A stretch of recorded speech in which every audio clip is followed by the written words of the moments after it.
इकडे गौरी सातमाईंच्या पारावर पोहोचली आणि वेड्यासारखे आपल्या पोटावर बुक्के मारत मोठ्यानं रडत सुटली. तेवढ्यात रहीम मास्तरांनी आणि त्यांच्या आईने तिला जाऊन घट्ट धरलं.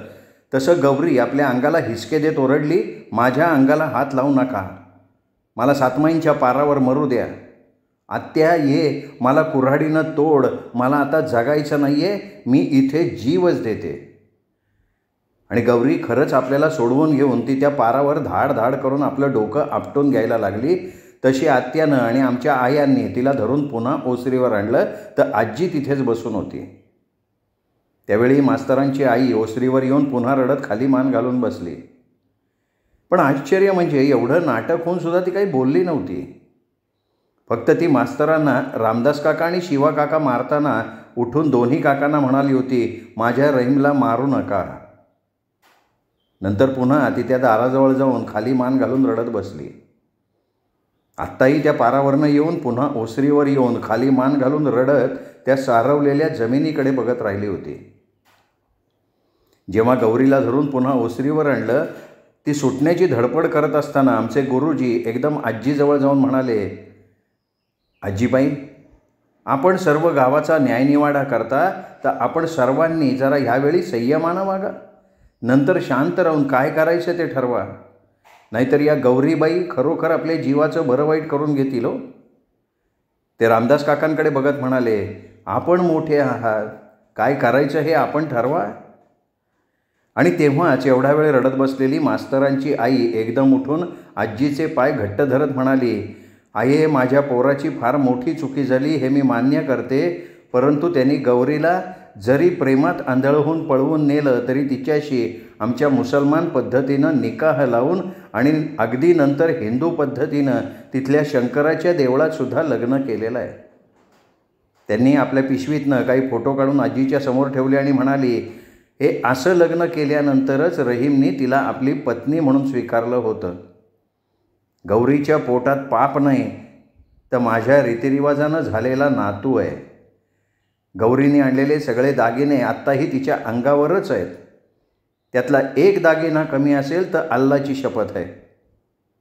नंतर ती गौरीकडे बघत म्हणाली, गौरे, हे सगळं खरं आहे ना? तेव्हा तिने होकारार्थी रडत मान हलवली. इतक्यात रहीम मास्तर एकदम पुढे होऊन रडत आपल्या तोंडावर मारून घेत आजीसमोर गुडघे टेकून म्हणाले, आजी, मी खरंच पाप केलेलं नाही. आजी, मी सातमाईंची, तुझी, गौरीची आणि माझ्या आईची शपथ घेऊन सांगतो, मी गौरीवर फक्त पवित्र प्रेम केलं आहे. कुणीही प्रेम करावं अशीच गौरी आहे. आता माझी चुकी झाली. गुरुशिष्याच्या नात्याला मी काळीमा फासला, पण गौरीचं सुद्धा माझ्यावर प्रेम बसलं होतं. त्यावेळी मला माहिती होतं की आरा काका माझं एका मुसलमानाचं लग्न गौरीबरोबर कधीच लावून देणार नाहीत आणि मी गौरीशिवाय आणि गौरी माझ्याशिवाय जगूच शकणार नव्हतो. आजी, मी कुराणाची शपथ घेऊन सांगतो, मी अनेक वेळा गौरीपासून दूर राहण्याचा प्रयत्न केला होता, पण मला ते जमलं नाही. त्यात तिचं लग्न जवळ आलं होतं आणि मला काय करावं हे कळत नव्हतं. शेवटी 2 प्रेमिक करतात तेच आम्ही केलं. मी गौरीला दहिसरला माझ्या मावशीकडे नेलं. आजी, त्यावेळी गौरीच मला म्हणाली की मी दागिन्यांचा डबा घेऊ का? त्यावेळी मला वाटलं की मी गौरीशी लग्न करणार आहे, तिच्या अंगावर 4 दागिने घालायची माझी परिस्थिती नाही, तर ती दागिने घेते, तर लग्नानंतर तिला ते दागिने घालता येतील. खरं सांगतो आजी, मला त्यावेळी गौरीशिवाय काहीही सुचत नव्हतं. आजी, मी तेव्हाही तिच्याशिवाय जगू शकत नव्हतो आणि आत्ताही. आमची आजी शांतपणे मध्ये म्हणाली, तुम्ही लग्न केलं आहे तर मग तुम्ही आता इथे का आलाय? रहीम मास्तर म्हणाले, आजी, खरं तर मला इथे यायचं नव्हतं. दहिसरला माझ्या मावशीची खानावळ आहे आणि मी तिथेच राहून संसार करायचं ठरवलं होतं. तसे तिथे आम्ही सगळे फार समाधानात होतो. पण काय झालं आजी, गौरी 2 महिने त्या चाळीत मजेत राहिली, पण नंतर तिला सतत आपले आईवडील, तिचे लवकुश आणि मांजरीवाडी आठवायला लागली. तिचा तिथे जीवच गुदमरायला लागला होता. नंतर तर तिने जेवण खाण सोडून मी फक्त मला एकदा माझ्या आईबाबांकडे न्या म्हणून माझ्या मागे लागली. तसं पुढे येऊन आत्या एकदम रागानं गौरीला म्हणाली, गौरी, तुला पळून जाताना आपले आईवडील आठवले नाहीत? फक्त तुला मास्तर आणि त्यांचं प्रेमच दिसत होतं ना? आणि प्रेमाची मजा चाखल्यानंतर तुला आता आपले आईवडील आठवले का? रामदास काका मध्येच म्हणाले, अक्का, या दोघांचं ते खरं प्रेम नव्हतंच, तर ते निव्वळ शारीरिक आकर्षण होतं. ते आकर्षण संपलं आणि गौरीला आपले आईवडील आठवले. तरी गौरे, ह्या तुझ्या वागण्याचा काय परिणाम झाला तुला माहिती आहे का? तसे रहीम मास्तर एकदम म्हणाले, रामदास, मी सातमाईंची शपथ घेऊन सांगतो, मी गौरीवर खरं प्रेम केलं आहे. आजी मध्येच ओरडली, मास्तरड्या, तू सतत आमच्या सातमाईंचं नाव घेऊ नकोस. तशी गौरी रडत रडत म्हणाली, आजी, मी परत मास्तरांच्या बरोबर दहिसरला जाईन, पण मला एकदाच बा आणि आईला आणि माझ्या लवकुशला पाहू दे. ती सगळी रोज माझ्या स्वप्नात येतात. बा आय रडत येतात. एकदा तर मी लवकुश मेलेत असं पाहिलं आणि ते काही मला सहन झालं नाही. तू एकदाच मला आईबाकडे घेऊन चल. आम्ही तसेच गेलो तर बा यांना त्या क्षणी तोडेल हे मला माहिती आहे आणि त्यांचं पोर माझ्या कुशीत आहे. आता तूच बा आणि आईची समजूत काढ आणि मला तिथे घेऊन चल. तेव्हाच मास्तर म्हणाले, आये, गौरी ह्या अवघडलेल्या परिस्थितीत असताना तिने जो आपल्या घरचा ध्यास घेतला आहे तो पाहून तिला काही होईल म्हणून मी घाबरलो आणि माझं काहीही होऊ दे, पण माझ्या गौरीला काही होऊ नये म्हणून मी तिला इथे घेऊन आलो. मला इथे काही होईल या भीतीनं माझी आईसुद्धा, मी तिला कितीही येऊ नको असं सांगितलं तरी हट्टानं आली माझ्याबरोबर. आता तुम्हीच काय करायचं ते ठरवा. तसं आहे, मी शिरगुप्पीच्या शाळेत नोकरी करून आमच्या पूर्वीच्याच घरात राहायचं असं ठरवलेलं आहे, कारण त्यामुळे माझी गौरी कधीही आपल्या आईवडिलांना आणि लवकुशला भेटू शकेल. वाटल्यास मी मरेपर्यंत मांजरीवाडीला येणार नाही. मी, गौरी, माझी आई शिरगुप्पीला सुखात राहू. फक्त तुम्ही आरा काकांना माझ्या होणाऱ्या पोरासाठी समजवा. त्यावेळी मास्तरांची आणि गौरीची ती सगळी कर्मकथा ऐकून आमचा वाडा जरा शांत झाला होता. तेव्हाच आजी गुरुजींकडे बघत म्हणाले, गुरुजी, आता तुम्हीच सांगा, मी ह्या परिस्थितीत काय करावं? आणि आमचे ते फार चांगले गुरुजी पुढे येऊन मास्तरांना आपल्या चष्म्याच्या भिंगातनं बघत म्हणाले, आपण एक खालच्या मनोवृत्तीचे गृहस्थ आहात. असं मी आपणास म्हणालो तर त्यात काही गैर नाही, कारण गुरुशिष्याच्या नावावर आपण जो कलंक लावला तो फार हीनकारक आहे. पण माझ्या ह्या म्हणण्याची दुसरी देखील बाजू आहे. आपल्या आणि गौरीबाईंच्या तरुण वयामुळे आपल्या हातून ही चुकी घडली हे सुद्धा नाकारता येत नाही. त्यामुळे तुम्ही फक्त आपल्या प्रेमाचाच विचार केलात, पण त्यामुळे घडणाऱ्या आजूबाजूच्या गोष्टींचा तुम्हाला विसर पडला, हे तुमचं दुर्दैव. आणि आजींकडे बघत म्हणाले, तरी आजीबाई, या मास्तरांनी गौरीबाईंशी विवाह करून तिला पत्नीपद दिलं आहे. पुढेही त्यांना तिला सांभाळून संसार करायचा त्यांचा विचार आहे. आता तर रीतीधर्माप्रमाणे गौरीबाईचं त्यांची पत्नी आहे, तर आपण सगळेजण मिळून आरारावांची समजूत घालून सगळं प्रकरण गोडीनं मिटवून टाकावं, कारण शेवटी वडीलधाऱ्या माणसांच्या आशीर्वादानंच यांचा संसार सुखी होऊ शकतो. आणि कदाचित आराराव गौरीबाईंना आणि या मास्तरांना माफ करून पूर्वीसारखे भानावर येऊन आपलं आयुष्य जगतील. त्यावेळी आमच्या गुरुजींचं ते बोलणं आम्हा सगळ्यांना पटलं. आमचे रामदास काका तर आजीकडे बघत म्हणाले, आये, आता गुरुजी म्हणतात तसं आपण आराकडे जाऊन बोलू. कदाचित आरा हे गौरीचं लग्न मान्य करून पुन्हा माणसात तरी येतील आणि पुढे नातू झाल्यानंतर सगळं काही सुरळीत होईल. मास्तर, आम्ही हिंदू आहोत आणि गौरीचं पोर आम्हाला हिंदूच हवं आहे. तेव्हा तुम्हाला हिंदू धर्म स्वीकारून गौरीशी पुन्हा लग्न करावं लागेल. हे मंजूर आहे का तुम्हाला? तसे रहीम मास्तर हात जोडून म्हणाले, मी जातपात मानत नाही. भारतातला प्रत्येक मुसलमान हिंदू आणि इतर धर्मीय हे भारतवासीच आहेत. मी हिंदू व्हायला तयार आहे. तेव्हाच मास्तरांची आई पुढे येत म्हणाली, जर तुमचा तसाच आग्रह असेल तर मी सुद्धा हिंदू धर्म स्वीकारेन. अहो, कुराण काय, गीता काय, दोन्ही आपापल्या ठिकाणी पूज्यच आहेत. हे ऐकून माझी आजी एकदम भडकली आणि म्हणाली, काय हो, त्या आराच्या वाड्यात तुमच्यासमोर मास्तर गौरीला शिकवत होते. तुम्हाला या दोघांची थेरं दिसली असतीलच की. तुम्ही आराची ती इस्टेट बघून सगळ्याकडे कानाडोळा केला होता ना. खरं तर तुमच्या पोराला तुम्ही समजवायला हवं होतं, पण आयती समोर आलेली शिकार तुम्ही सोडणार होतात का? तशी मास्तरांची आई आजीजवळ आली, तिच्या पायाला हात लावत म्हणाली, आये, मी अल्लाची कसम घेऊन सांगते, मला रहीमचं आणि गौरीचं काहीही माहीत नव्हतं.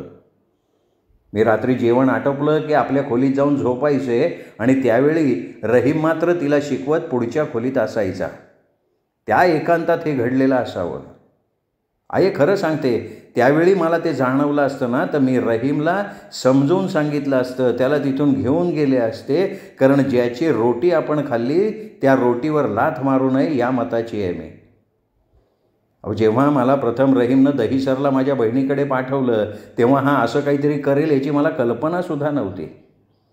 जेव्हा हा गौरीला घेऊन तिथे आला, तेव्हा मला खरं तर प्रचंड धक्का बसला. मी त्यावेळी रहीमच्या तोंडावर एक लगावली आणि त्याला म्हणाले की रहीम, मांजरीवाडीतल्या प्रत्येक घरानं आपल्याला मोहब्बत दिली. आंबाच्या जत्रेला दरवर्षी आपण त्यांच्याबरोबर जात होतो. त्या आरानी, त्याच्या पत्नीने आपल्याला कोंबडी भाकरी खिलवली, त्या सगळ्याची तू ही अशी परतफेड केलीस का रे? अरे, ह्या छोकरीचं लग्न जमलेलं असताना तू तिला असंच घेऊन आलास? रहीम, ती लहान आहे, तुला अक्कल आहे ना? अल्लाच्या दरबारात तुझी ही मोहब्बत पाप आहे. चल, तू आत्ता टॅक्सी कर, तिला तिच्या वाड्यात सोडून ये, नाही तर सातमाईंच्या वाड्यात सोडून ये. कुणाला काहीही कळणार नाही. आणि आये, माझा रहीम त्याला तयारसुद्धा झाला होता, पण ही गौरी त्याला सोडायला तयार नव्हती.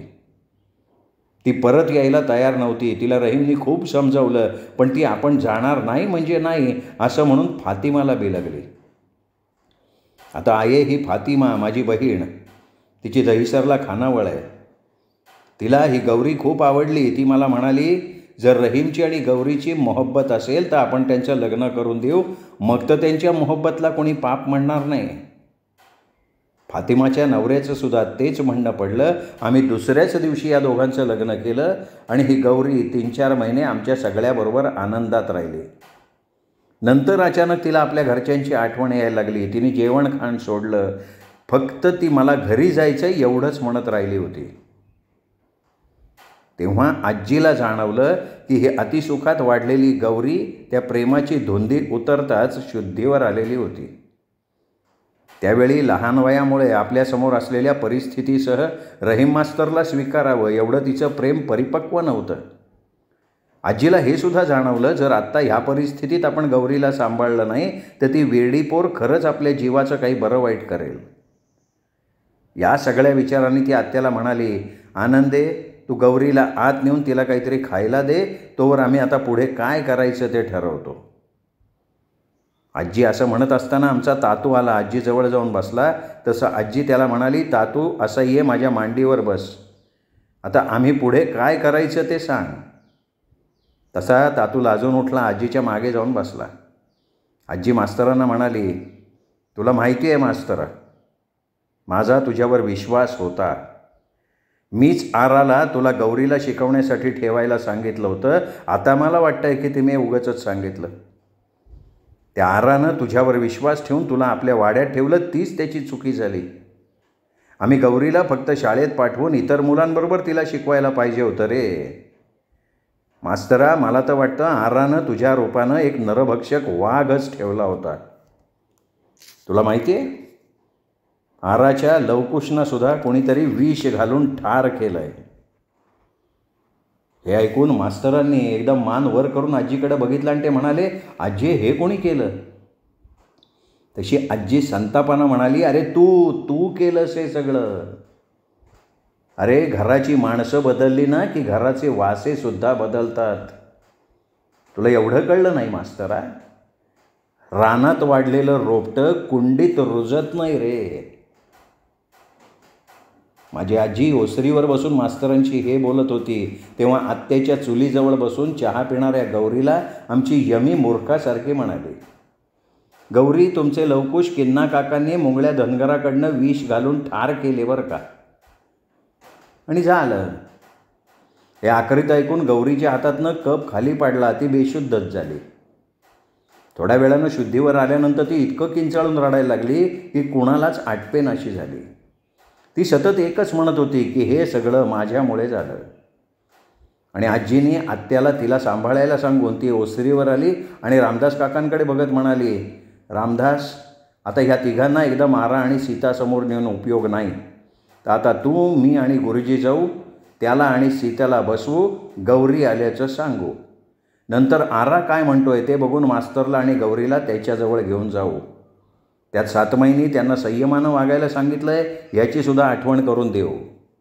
तेव्हा आजीचं ते म्हणणं सर्वांनाच पटलं होतं. आजीने असं ठरवल्यानंतर तिने माझ्या आईला आणि गुणाकाकूंना हाक मारून मास्तरांच्या आणि त्यांच्या आईच्या नेहारीचं बघायला सांगितलं आणि ते सगळेजण आरा काकांकडे जायला निघाले. तेव्हा मंगी काकू आणि कमळी काकू गौरीजवळ होत्या आणि आत्या आजीबरोबर निघाली होती. ती सर्वजण जात असताना मास्तरांची आई आजीला म्हणाली, आये, मला वाटतं रहीमला आराकडे नेऊन त्यांची माफी मागायला लावा, म्हणजे प्रकरण जास्त चिघळणार नाही. तशी माझी आजी निग्रहानं नाही म्हणाली आणि ती मास्तरांच्या आईला म्हणाली, अहो, आम्ही शेतकरी जरी गरीब असलो तरी आमच्या आबरूला हात घालणाऱ्याला आम्ही सोडत नाही, तर सरळ तोडतो. तेव्हा मास्तरांच्या बाबतीत तसं होऊ नये असं मला वाटतं. तेव्हा अगोदर आराच्या मनाची तयारी करून नंतर त्याचा एकंदरीत रागरंग बघून पुढे काय ते ठरवता येईल. हे ऐकून मास्तरांची आई गप्पच झाली. तरी जाताना मास्तरांच्या आईनं गौरीचा दागिन्यांचा डबा काढून तो आजीला देत म्हणाली, आये, हा गौरीनं आणलेल्या दागिन्यांचा डबा आहे. यातले थोडे दागिने गौरीच्या अंगावर आहेत, बाकीचे सगळे दागिने ह्या डब्यातच आहेत. हा डबा त्यांना परत करा. व आजीने तो डबा आत्याला घ्यायला सांगितला. आमचे आरा काका त्यावेळी तापानं आजारी होते आणि सीता काकू आत अंथरुणात झोपून होत्या. तिथे लिंबोण्या काका शिवा भक्ताबरोबर बसून ग्रहशांतीसाठी वेताळाला पानं ठेवण्यासाठी काय काय लागेल हे सांगत बसले होते. तेव्हा अचानक आजीला आणि आमच्या मंडळींना तिथे बघताच ते दोघे चटकन उठले. तसे आजी लिंबोण्या काकांना म्हणाली, लिंबोण्या, या भक्ताला जायला सांग आणि तू जा दौलतीला, तसंच राम, सदाप्पा आणि जैताला घेऊन ये. लिंबोणी काका आश्चर्यानं म्हणाले, अये, काही घडलं आहे का? आजी म्हणाली, काही घडलेलं नाही, घडणार आहे. तेव्हा या भक्ताला पोचव आणि तू त्या सगळ्यांना इथे घेऊन ये. लिंबोणी काकांनी ओळखलं काहीतरी घडलं आहे आणि ते लगेच शिवा भक्तासह निघून गेले. तेव्हा शिवा भगत मनात म्हणत होता, चांगला मटणवड्याचा बेत होणार होता, तर ही मंडळी इथं अचानक टपकली. खरं तर आपलीच ग्रहदशा ठीक दिसत नाही वाटतं. त्यावेळी सीता काकूंनी आजीला बघितलं तशा त्या उठत म्हणाल्या, आये, गौरीची काही खबरबात आली आहे का? काल गौरी माझ्या स्वप्नात येऊन रडत होती. मला धरून म्हणाली, आये, मी आली आहे, मला जवळ घ्या आहे. हे ऐकून आजी एकदम म्हणाली, सीते, तू जरा शांत हो. चल तोंड धू. तुझ्या चुलीकडे कोण आहे? सीता काकू उठत म्हणाल्या, चुलीकडे द्रुपा असेल, त्यांच्यासाठी काढा करत असेल. चल, मी येते चुलीकडे.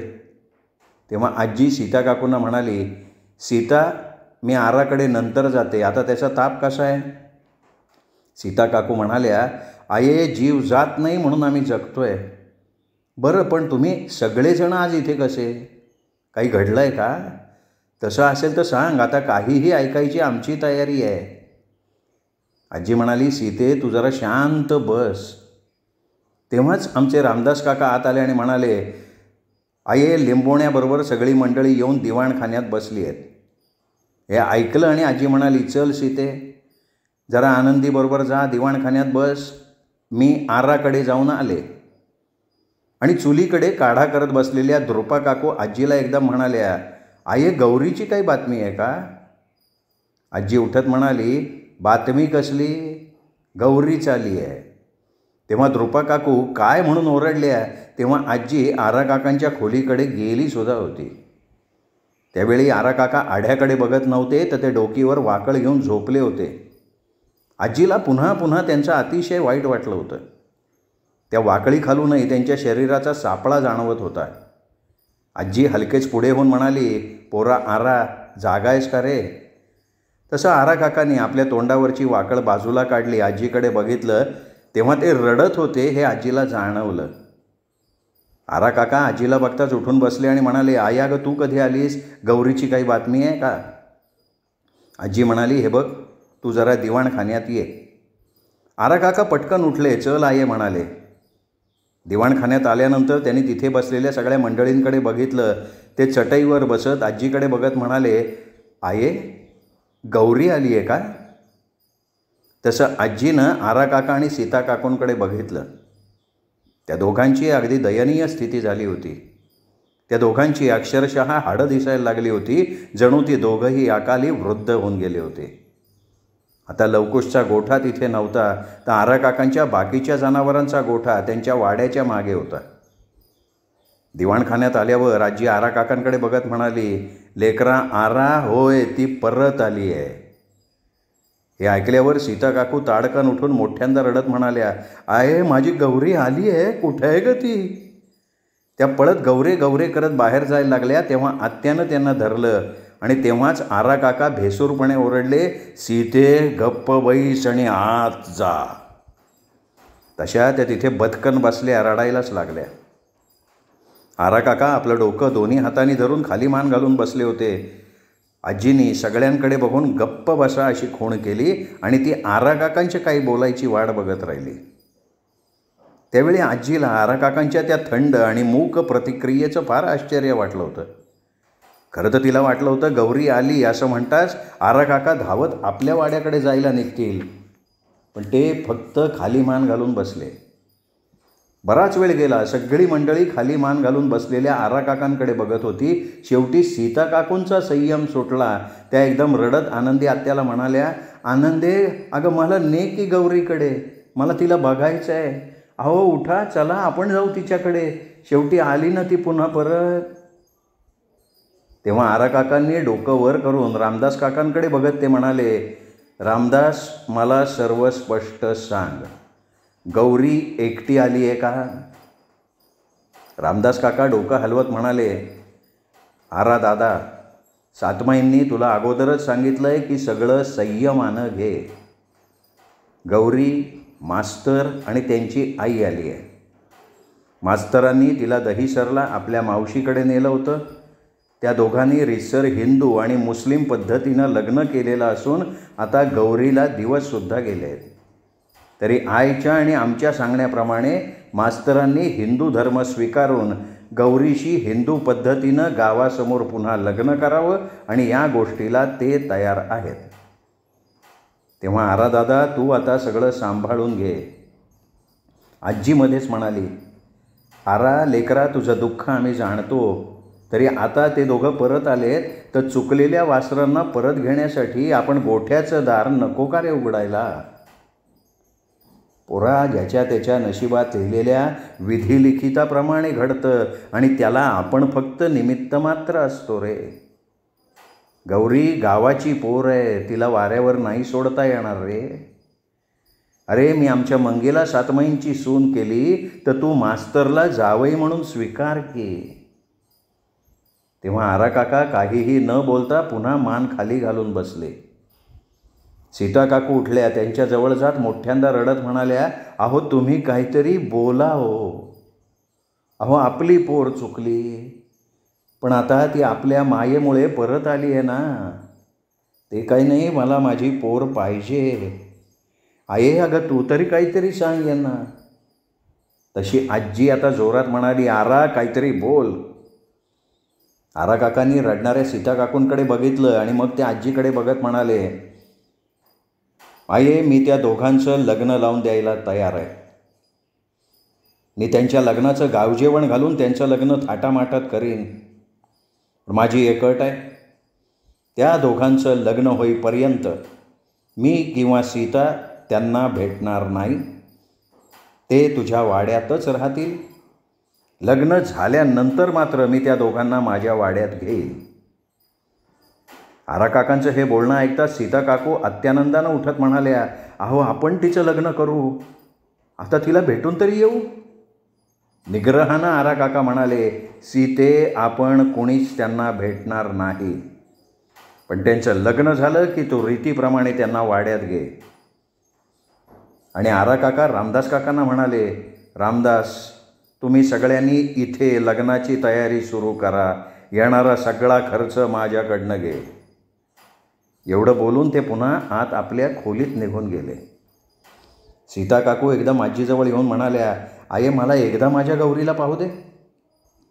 ते सीता काकूंचं कळकळीचं बोलणं ऐकून आजी गहीवरून सीता काकूंना जवळ घेत म्हणाली, हे बघ सीता, आपला आरा गौरीच्या त्या वागण्यानं फार दुखावला गेलाय. आता तू जरा संयमानं वाग. हे बघ गौरी एकदम ठीक आहे, तू काही काळजी करू नकोस, परंतु ह्यावेळी आरा सांगतोय तसंच तू वाग. नंतर एकदा का गौरीचं लग्न झालं की ती तुझ्याकडेच राहील.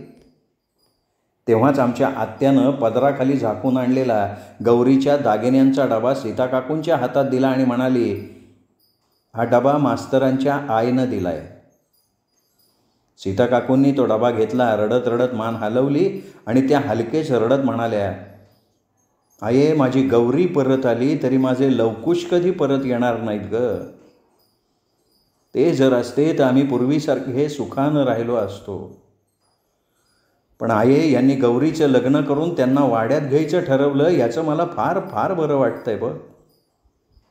आजी सीता काकूंचा हात थोपटून आमच्या वाड्याकडे निघाले. माझी आजी वाड्याकडे परत येताना आराकाकांच्या वागण्याचा विचार करत होती. गौरी त्यांची किती लाडकी आहे हे तिला माहिती होतं. आपल्या मुलांनी कितीही कसलीही चूक केली तरी आईबापाचं हृदय त्यांना नेहमी क्षमा करतं, पण आरानं गौरीला भेटायचं टाळलं ही गोष्ट आजीला खटकली होती. आजीनं चालताना नागोकाकांकडे बघितलं, ते शांतपणे चालले होते. आजी मनात म्हणाली, या सातमाईसुद्धा गोळापिठाचा घास तोंडात घेऊन बसलेत. देव आणि त्याच जाणे पुढे काय होणार.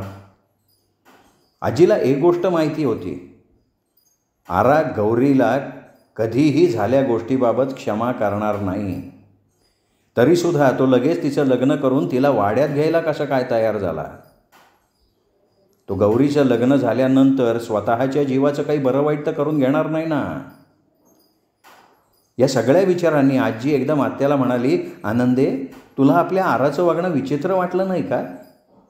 तो एकदम त्याची कोणी समजूत न घालता गौरीच्या लग्नाला कसं काय तयार झाला, गावजेवण घालीन कसं काय म्हणाला.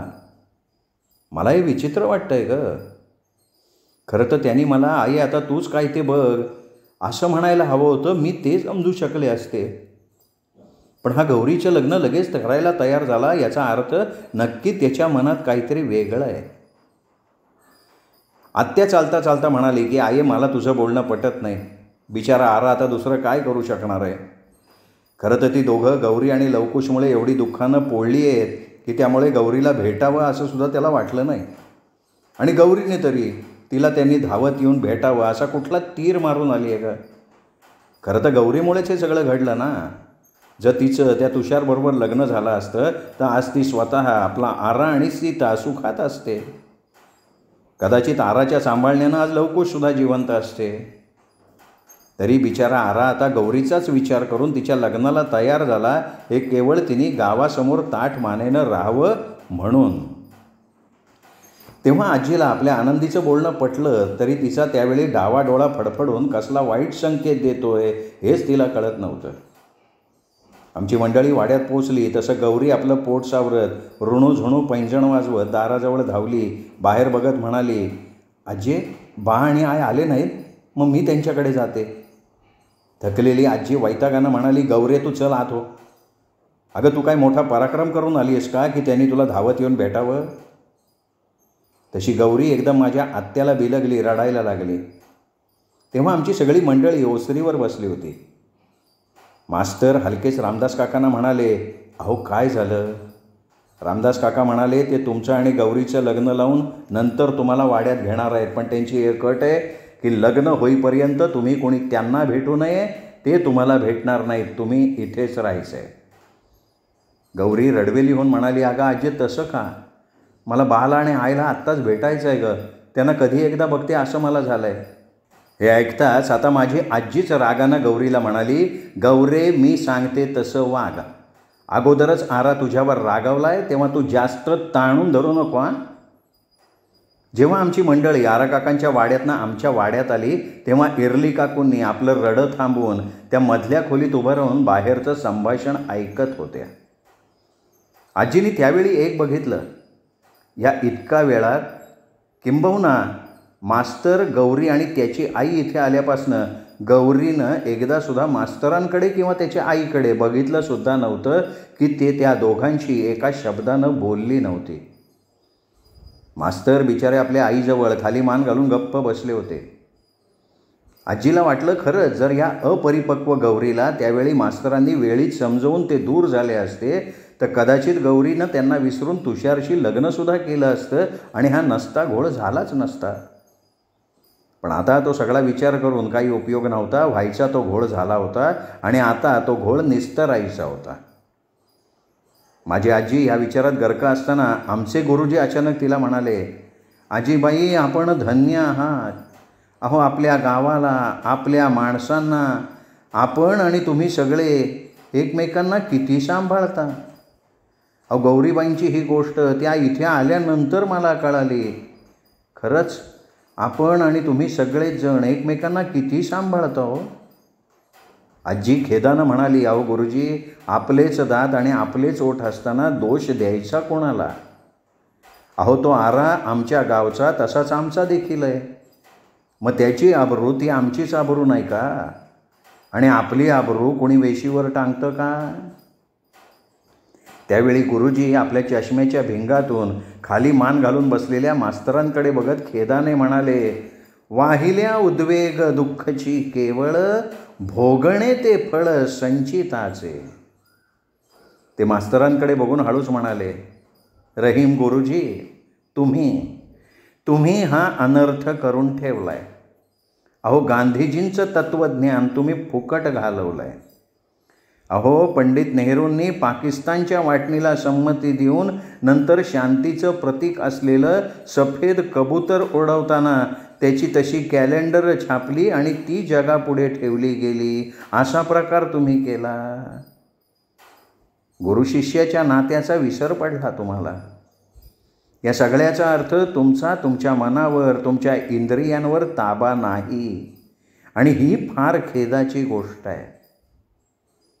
गुरुजी आजीकडे बघत म्हणाले, आजीबाई मला ते सभ्य आरापंत असे का वागतायत या प्रश्नाचं उत्तर आत्ता मिळालं आहे.